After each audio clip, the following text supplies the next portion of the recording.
Steven Universe and all associated images are property of Cartoon Network, Rebecca Sugar, and any and all other respective owners. I don't know them all. All footage in this video has been used for the purpose of critique parody under fair use. Please support the official release.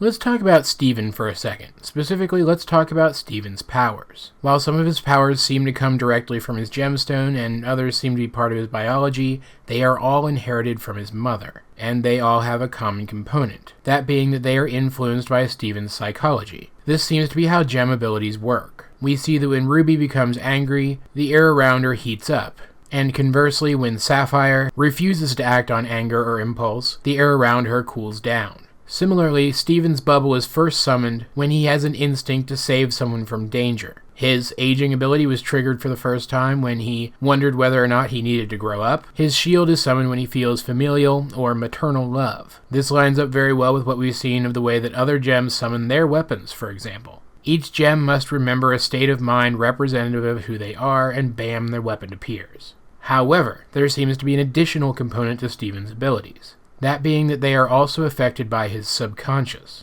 When Steven first summoned his bubble around himself and Connie, they were trapped inside the bubble due to his subconscious desire to stay with her and get to know her better. However, as soon as he did know her better, the bubble broke. More recently, Steven's lingering subconscious self-doubt has blocked him from accessing his healing abilities. This connection between Steven's powers and his subconscious does not seem to be true of all gems, suggesting that Steven's subconscious is something special. And it isn't just something like Steven having a subconscious and the other gems not having one, because we know that that's not true. We see in, and I'm probably not pronouncing this correctly, Chili-Teed, that all gems can sleep and dream, which means that they do have subconscious minds. So, understanding that there is something special about Steven's subconscious, let's look at some other instances where Steven's subconscious has had an impact on the narrative. In the episode Rose's Room, Steven lost control of the titular room because his subconscious desire to have a place where he could be entirely on his own clashed with his desire to leave and return to the outside world. He knew that it was time for him to go back outside the room, but he didn't actually want to go on a subconscious level, so the room tried to give him both at the same time by creating the outside world inside the room. It wasn't until he realized, and subsequently admitted the truth, that the room let him out. We see this again in Open Book when a version of Connie that was created by Rose's Room forced Steven to admit the truth to the real Connie. On a subconscious level, Steven wanted to be put into a situation where he would have to tell Connie the truth, so the room created that situation for him. And we've seen unusual behavior from Steven's subconscious outside of the room as well. Twice, Steven has had dreams of the fictional character Dogcopter. Fictional within their world, that is. Except that in each of these instances, Dogcopter is the same pink color of Steven's shirt, rather than the gray that he is in his movie trailer. The first of these dreams is in Lion 3 straight to video, when Lion is trying to show Steven the interior of his mane. It has been long theorized that Lion did this because he was trained to do so by Rose before she died. In the dream, Dogcopter tells Steven to hold his breath. It is at this very moment that Lion tried to shove Steven's head into the pocket dimension where there is no air.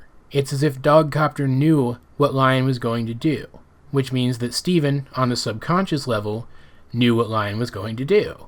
Dogcopter appeared again in Chili-Teed, an episode where Steven is specifically trying to tap into his subconscious in an attempt to contact Lapis Lazuli. And in that dream, Dogcopter runs, or rather flies away, leading Steven to follow and end up in the part of his dream where he actually makes contact with Lapis. Dogcopter helped Steven again, just as he tried to do when he warned Steven that he would soon be unable to breathe. It almost seems like Dogcopter is his own separate entity, who is trying to guide Steven. In Lion 3, before he warns Steven that he's not going to be able to breathe soon, we even see Dogcopter giving Steven advice. It's a little nonsensical and hard to follow, but it boils down to be yourself. Don't change who you are to conform. Essentially, he tells Steven, love yourself, the same advice that Rose gives Steven later in her video to him. Rose, a character who is pink, like the dream version of Dogcopter. And Dream Dogcopter isn't the only pink creature which seems to be tied to Steven's subconscious. And no, I'm not talking about Lion. I'm talking about the pink whale from Rose's Room. A pink whale which has Rose's voice, and who was the one who helped Steven come to the realization that allowed him to leave Rose's room when he was trapped there. Guys, in case you haven't figured out where I'm going with this yet, I think that the pink whale and Dream Dogcopter are the same entity, and that entity is Rose. Or rather, what's left of Rose. All of Rose became half of Steven, her gemstone, and the information that was sourced on that gemstone.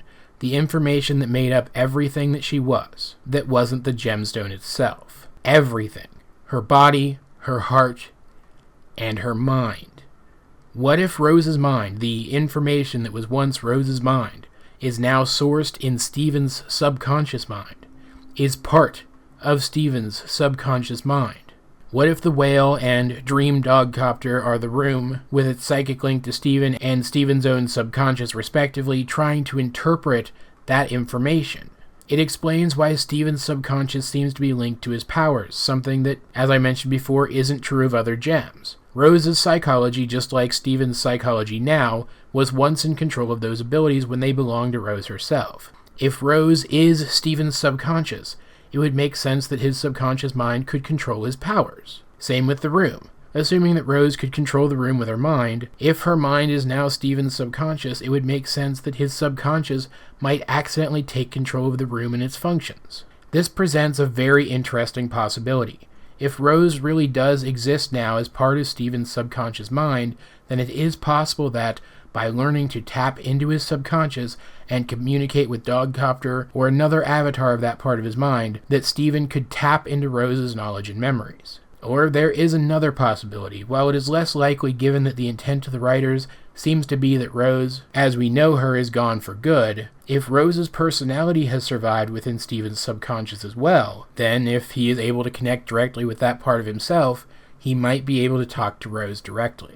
He might even be able to conjure up her image with the room and then allow her to speak through that image, allowing him to speak to her in person. It still wouldn't actually be Rose. It would be more akin to Steven meditating, but it would allow Steven and his mother to have something resembling a relationship with one another. A relationship which I simply don't see them having any other way. And even if any of this is true, it isn't something that they will introduce into the series anytime soon. Steven still has far too much to learn on his own. Still, we can all hope, and hey, this explains those cheeky statements by the crew questioning if Rose really is dead and gone. It's possible that she will return, but that she'll still be a part of Steven at the same time. But guys, what do you think of this theory? Is it a dream come true, or do you have some doubts, subconscious or otherwise? Let's get a discussion going in the comment section down below.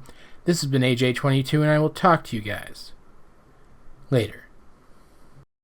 Do you have a theory idea or merely a musing about the show that you'd like me to discuss? You can head on over to my Facebook page and send me a message detailing your ideas, and if I find them interesting enough, I'll be sure to respond. Or you could head on over to my Tumblr page and send me an ask. If it's not something that I've covered before, I'll be sure to answer. If you are on Facebook or Tumblr, I also recommend that you like and or follow me there as well to keep up to date on all of my content as well as any supplementary content that I might post on either of those sites. And if you know anyone on Facebook or Tumblr who might find my content interesting, please share it with them. I'd really appreciate it.